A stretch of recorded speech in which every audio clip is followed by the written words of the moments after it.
telling your followers you've gone live. Yeah, we're live. Oh, sorry. I have asked my sister Jane here to join me because we are celebrating the launch of my upcoming book, Like a Mother.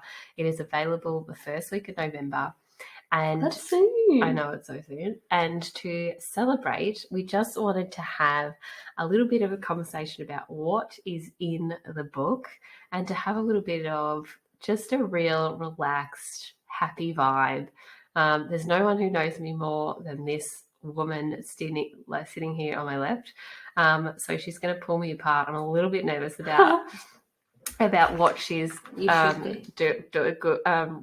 what she's going to ask me. So she has an early access of the manuscript of my book, and I've asked her to read the preface, the introduction, and chapter 1, and to, let's just have a mother-to-mother chat. And I think so much of our motherhood experience is not spoken about, and that's sort of the message of my book, is to bring some of that out. And I think if you sat a mother down, you gave her a couple of glasses of wine, the conversation would be very different to anything else. So we have wine now. We probably should have wine. Have. Maybe next week we'll have wine. Yeah, okay. So we're going to do this every Friday night up until my book is launched. So if anyone has any questions coming up, know that we're going to keep doing this. And that's the vibe. So... Well, I did make notes because I just wanted to be professional. Yeah, be professional. I didn't want to be like a deer in the headlights when you asked me about it. But I did today, and I've read it before, but I read it again today to you probably refresh. You probably read an earlier version, but yeah, the version that you've got now is probably the closest to being finished. Yeah, okay. And you're funny. Thank you. You're probably a funnier writer than you are a person. Because I've got time to think about. I'm pretty sure that's funny. But that's good, because sometimes when I'm writing, I'm like I'm actually really funny, and then I'm like, I hope other people find me funny. You're funny in the written word. Yeah. Funny. Okay, good. Sometimes, I'll be talking to Zach on the phone, and I'll be like, I'm so funny. I literally just cracked this joke in the book, and he doesn't get it because he's a man, but I'm hoping you get it. Yeah, no, I had a couple of giggles for sure. Yeah. And your writing, you've always been a writer. Remember you used to write books and all. You used to sit up in a little Mac or whatever it was, and write your stories. Yeah, Rachel used to edit them. And did I do the illustrations? I think I might have done the illustrations. So you've always been a writer, and you can tell it's a talent. Okay, you're good at it. And I'm imagining, you're going to get all professional. I'm imagining that the process for you is therapy. Oh, 100%. Therapeutic. Yes. Did you, what are you doing now that the book's over? Do you feel like you need to keep writing? Or speak to me about how that book was a bit of a spiritual awakening in itself, in rewriting it. And 100% was, in that writing was my therapy. And I started to write it because I was just really interested in what was happening to me. I was a brand new mum. I was interested in, surely my body has changed, my physiology has changed, and my default was science. And my science brain, my background in science was, let's make sense of what's happening biologically, mentally, so that I can actually go, that's what's happening to me. There's structures in our grey matter in our brain that changes when we become a mum. And even just our internal plumbing and all of that, I was really interested. So I started to research, to be honest. I started to look at the science journals. I started to watch all these TED Talks, and I was just really interested in the science behind what was happening. And I think part of that was, I think as a woman, everyone can sort of relate to go, oh my God, it's like a Kleenex ad and I'm crying, or I'm really grumpy at my partner. And then you go, oh, it's that, it's my cycle that starts next month. And you go, that's why. And I was on the hunt for more of those aha moments that would help me make sense of, what I was feeling. And what I was feeling is I was confused with who I was and I was just confused with who I was. I didn't know who I was anymore. My values had changed. And I was just going through this big transition of who I was or who I thought I was and to who I was meant to be. But that was sort of the start of the book. And then the more I started to learn and the more I started to write about it, it quickly, I say quickly, but it definitely didn't happen quickly. Over time, I began to start writing less about the brain and less about how the body was working, and it turned more into my spirit and my heart and my soul. So I think you really feel that progression in the book. There's definitely there's science on the brain and how I love the brain and how that helps us to understand what's going on. And for sure, thoughts are so powerful. I'm not going to underestimate that, but there's also more to us and to more than our well-being than just my thoughts and just my mental health. There's so much out there about mental health, but what about my spiritual health? What about my soul's health? What about my heart? And then that's sort of what I started to write about as well, is how motherhood connects us to something much larger than ourselves, and it connects us to the infinite. It connects us to our space in time, and we just had our gorgeous grandfather. He passed away. He was 97. He passed away a couple of weeks ago, and it really got me thinking of how the things that he used to do with us when we were children, I'm now doing it with my children, and you know what? They might do it with their children, and so on. And that really is a legacy, and being a mother really connects you to the idea of what legacy am I leaving, and that's sort of the evolution of the book. Yeah, which is the question I asked. Yes, thank you. Great question. No, okay, so what you were saying then of how massive of this idea of motherhood is. So when I was reading that, I was like, this motherhood is huge. Yeah. It is an amazing experience, and how it connects us to everything and everyone and all of that. So my thoughts reading that were like, can I swear on this? Yeah. Were like, holy fuck. Yes. I have a really big responsibility for my 3 children. Yes. Fuck. Yes. I just felt... I'm so glad you felt that. Yeah, well, I actually wrote down my feelings. Yeah. As I progressed. I only read the preface, the intro in chapter 1. Yeah. And I progressed because I don't want you to see it. I want you to guess my progression of emotions. Oh, okay. Yeah. So initially, my initial feeling was, fuck, I'm overwhelmed because this is huge and I better not stuff it up. Yes, okay, yeah. And then my second one, do you want to guess, how would you want the reader to feel? Okay, definitely. My first thing was fuck. Well, I love that. I love that you were like, holy shit, this is big. Yeah. Because I think we forget so much about how big it is and how important it is and how much nurturing the mother needs, because it is so huge. So I'm great that you felt that. I don't know the second emotion, but I'm hoping the third one was like, fuck yeah. Yeah. My third emotion was empowered. Yes, good. I can do it, and great. What was your second? So my second was hopeful. Oh yeah.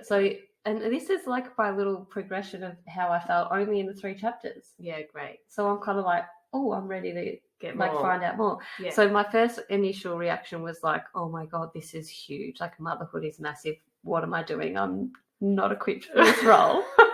And then my second was you sort of offered a glimmer of hope. You were but these are the things that you've experienced that have helped you, and there is ways that we can navigate through this. Yes. And so I was oh, okay, this is good, thank God. and then by the end you were all pumping me up as a reader. Yeah. And, you were all you've already got everything in you. And then I'm yeah. So I just had those 3 experiences. Okay, that's awesome. Just within that, that I was this is good. Yeah. And my motherhood experience has been different to yours. Mm-hmm. Very different. But in saying that, I still felt understood in what you were saying. Yes.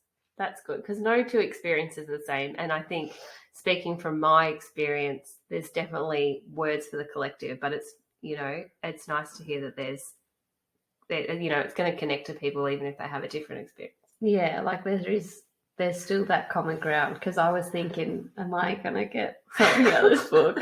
Or like I knew I'd like it. Yeah. But is it actually going to help? And I was going to read it and buy it because, like, obviously I'm obliged. But I did resonate with it. Okay. So I'm hoping that, like, I'm sure that will be throughout the book, even though yeah. So I just sort of you did get a few mentions in there. I did, yes. Yeah. No name drops though. Okay. Have I just said my sister? You could have put like my Instagram handle or something. Okay. I'll do it. You reckon? No, but she'd kill me for saying this, but her Instagram handle is Jane Ross.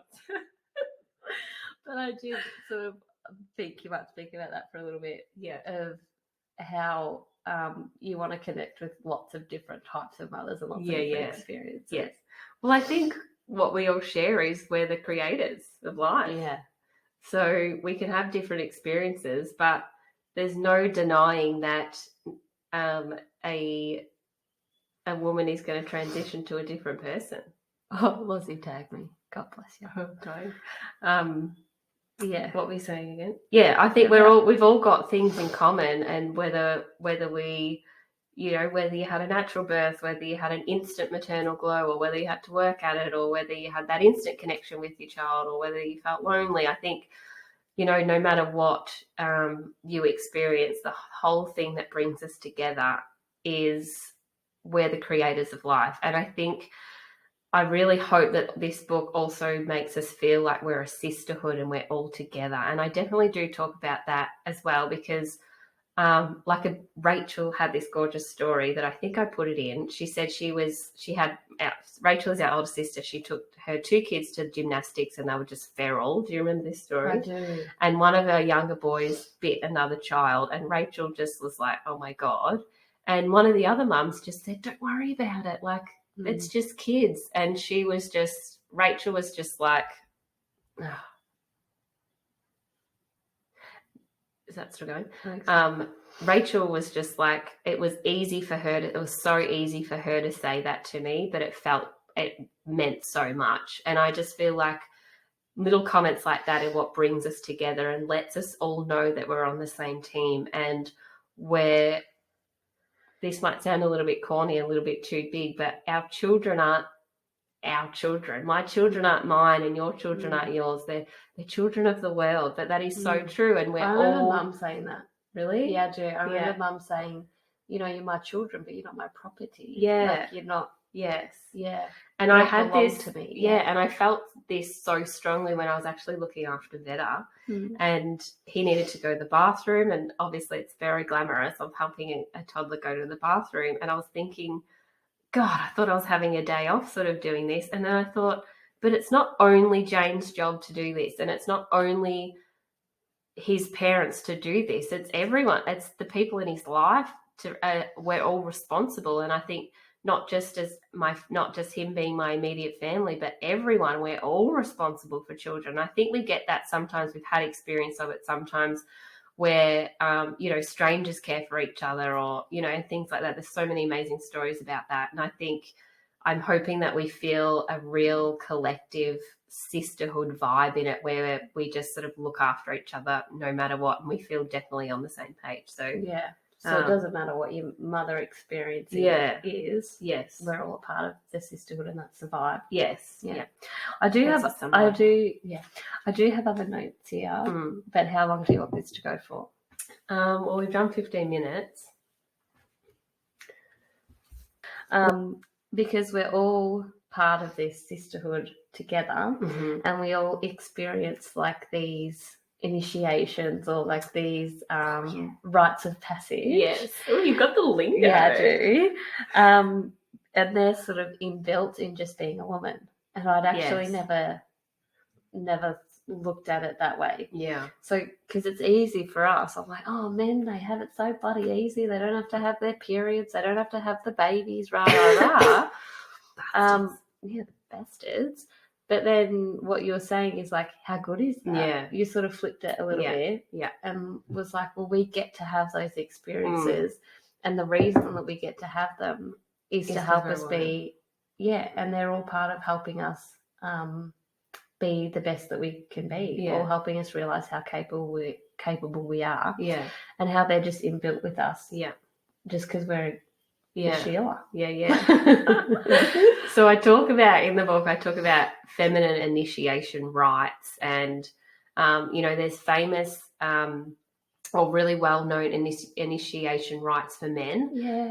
Like in these tribes, they will put boys' hands in these mitts with stinging ants that have been aggravated so that their venom is at their highest, most potent stage, so it causes the most pain for the boy. And then when he's finished, that's his transition, like he's a man now. And there's so many like that across so many cultures. There's one where they go, our Indigenous Australians, they go a walkabout, and they leave as a boy and they come back as a man, and they even have different names when they come back because they've returned as a different person. And not so much for the reason that it's like, yes, I did it, and a bit of an ego boost, but I journeyed to the depth of my being where I thought I couldn't go on anymore, and I returned someone different. Yeah, wow. And that's birth, isn't it? Well, yeah, and I remember thinking, wow, that's extreme when I was learning about these initiation rites for men, but I was also like, they have to make it that extreme to mimic what we go through as women. And then it turned out to be like, wow, we have that inbuilt with us, just in our system. And, an initiation rite here in Australia might be your dad giving you your first beer or taking you to a footy game. And not to say that there's anything wrong with that, but we don't have the depth of ceremony anymore. But as women, we haven't lost the ability to have children, but I think we've lost the sacredness of it and how big and how amazing it is. And even just our menstrual cycles once a month, like our bodies physically and literally cleanse once a month. So I think Eckhart Tolle said that women have the most likelihood of becoming enlightened because we physically cleanse and let go once a month. And I was like, it's really nice to see it that way, because quite often our culture is, oh my God, a period's annoying, or it's an inconvenience, or, and as hard as labor is, it's also a really sacred thing. And not just labor, but being a mum, because we literally do things that we didn't think we can. And I, for one, am putting my hand up to say, in labor, in my parenting experience, I've thought to myself more than once, I can't do this anymore. But you do. And, you somehow do things that you never know you could. And not to say, oh, it's so hard, keep doing it because you can, like endure it because you can. But, we're incredibly strong, and we've birthed every single human being on this planet, and that is pretty amazing. Yeah, that is cool. And think about it. Yeah. We're the life givers. We're the life creators. We're pretty cool. Yeah. Well, that was really good. Oh, good. I have, that's all I sort of made notes to talk about. So I'm looking forward to we're done. To the next couple of chapters, picking your brain about those. Yeah, thanks. Well, thanks everyone if you're joining live. Thanks for watching. Next time we're having wine. That's a great idea. Yeah. We might be on here for 30 minutes. Yeah. Just oh God, it won't take me long. All right. Do you want me to end it? Yeah. Okay. Bye, everyone. Bye.